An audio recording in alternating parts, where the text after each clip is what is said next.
Hi everyone. Thanks for joining me again for the recording of this week's blog. So this week we're going to be talking about the fact that we are beings of light. We always talk about that, but we're going to delve into the subject a little bit more. So here we go. So spiritual teachers often refer to our souls as beings of light and love. Therefore, I always wondered, since most things in this world have an opposite, are there also beings of darkness and hate, or more explicitly darkness and fear, because all negative emotions rise from fear. Here's how I see it. When we were created by Mother, Father, God, probably many eons ago, we were simply a being of light. We were pure energy, luminescent and translucent and radiant. Since our Creator is pure, unadulterated love, it was not possible that we could be anything other than love. Yet, as I have mentioned numerous times, this does not mean that we were all replicas of each other as a soul. Therefore, it's not only the personality we assume during each lifetime that makes us unique. I have learned from my team of light that though the DNA, so to speak, of our soul is only love, it is configured quite differently in each one of us. The inimitable blueprint is what determines our individual and natural gifts and talents that we bring with us during each incarnation. They can also, of course, be shaped and honed and developed further with the help of and cooperation of our personality or human counterpart. Yeah, what about our light? Were we all created with the same ability to brilliantly radiate the light of our Creator? Are we all truly beings of light? If so, why are some of us seemingly devoid of light? Why, when we look into the eyes of evil, do we see darkness or even like a hollowness, like an empty void? Some people say those of us that commit inexplicable acts of evil have no soul. Is that true? So these are some of the questions we will explore during this discussion. As always, however, what I am sharing is what I have learned during my time working with and learning from my team of light. These topics of discussion are meant to activate our inner wisdom, the inner wisdom of each of us, so that we can develop our own personal belief system, not simply acquire it from another. I do not profess to have all the answers, but I do trust my team of light. Yet once I receive information, I meditate on what I receive, ask more questions from Spirit, and further define the truth within my own mind, and perhaps through the awakened memories of my soul. Because in spiritual growth, most of what you think you are learning, you're really just remembering. Just because something seems strange or hard to believe doesn't mean it's not true. It may simply mean that we're just not quite ready to process and understand a particular truth at that time. Our souls may have to go through other evolutionary steps in order for the newly discovered truth to be assimilated. The answer to the question, were we all created with the same ability to brilliantly radiate the light of our Creator, is, in my opinion, unequivocally, that's a hard word too, yes. We are truly all beings of light, each and every one of us. However, we also have the ability to turn up the ethereal dial on our light meter to full power and shine so that all the world is aware of our soulful beauty, even if they are not seeing the light through their physical eyes, though some do. Most likely, they are simply sensing it with their intuition or seeing it with their inner spiritual eyes. On the other hand, we can also turn down the meter to the point where it is seemingly non-existent. This can happen for a wide variety of reasons. It could be that we have been hurt or abused, and our anger and fear have inadvertently caused our light to diminish. Perhaps we suffer from chronic depression and anxiety, That unrelenting dysregulation of emotions can also wreak havoc on our ability to keep our light meter on optimum power. Acts of evil are most certainly a state of choosing to turn down the light meter and feed the anger, rage, and fear until it kind of boils over into possible insanity and utter darkness.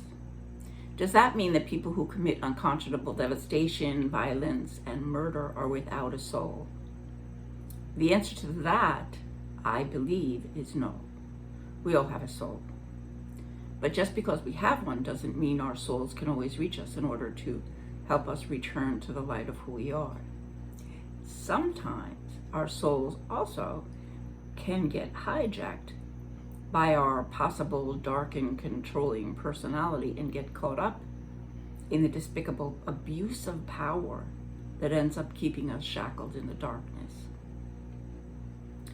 Terrorists are often born into the skewed religious ideology that results in behaviors that are impossible for the kind, gentle, and spiritually directed person to comprehend. They were once babies born of pure love. Yet from the moment they took their first breath, they were indoctrinated to choose hate, divisiveness, intolerance for any belief system other than their own, and an innate compulsion to annihilate the so-called infidels that don't share their fanatical obsessive faith. Often they don't know any other way of navigating their way in the world and no capability to choose compassion, unity, and love for people who do not believe as they do. This to me is deeply sad and heartbreaking for them and for all of us. Negative feelings and emotions of all kinds, from the impotent to the horrifying, have a low vibration and frequency compared to a positive one. We can get lost in the suffering and have a really hard time finding our way out of the darkness. That doesn't mean we can't. The best way to heal on a spiritual level is to ask God and our team of life for assistance, to help us understand that we are not the negative emotions that plague us. They can remind us of our true eternal nature, which is a being of light and love. They can help us remember that we are the observer of our negative emotions and our adversities. We are not the emotions or the adversities themselves. It is crucial to add that though we are eternal beings of light, we are also souls inhabiting a biological form with a body and a brain chemistry that can sometimes prevent us from finding the light within so that we can radiate it. Therefore, our spiritual health is only one part of the equation. If we have a brain chemistry that is out of balance or a history of insurmountable trauma, for example, we should seek out the help of a professional mental health practitioner who can help us heal the possible physical reasons for feelings of darkness, depression, anxiety, or thoughts of causing harm to ourselves or others. It is my hope in sharing my thoughts that we may all seek to find compassion for those among us who are embroiled in darkness. The question of whether we can actively assist them is something we must ask ourselves. It may indeed be possible. Often, however, our desire to heal the world is best done from the temple of our soul's light. In that sacred space, we can peacefully meditate and pray for the souls of those who are suffering or confused. We can use our powerful gifts and our intense light-filled love to reach out far and wide across oceans and around the globe.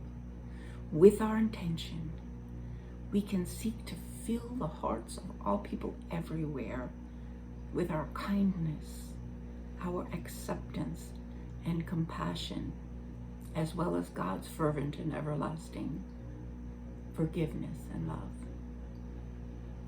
Through this process, if we can reach just one person and help them awaken to the light of who they are, we will have created an enormous opening for more of the same to come to fruition. One seed, just one seed, can grow an entire forest. Let us be that seed, and let us plant it with love. So there you go. That's talking about beings of light, and it's not always easy to understand it because we are physical humans.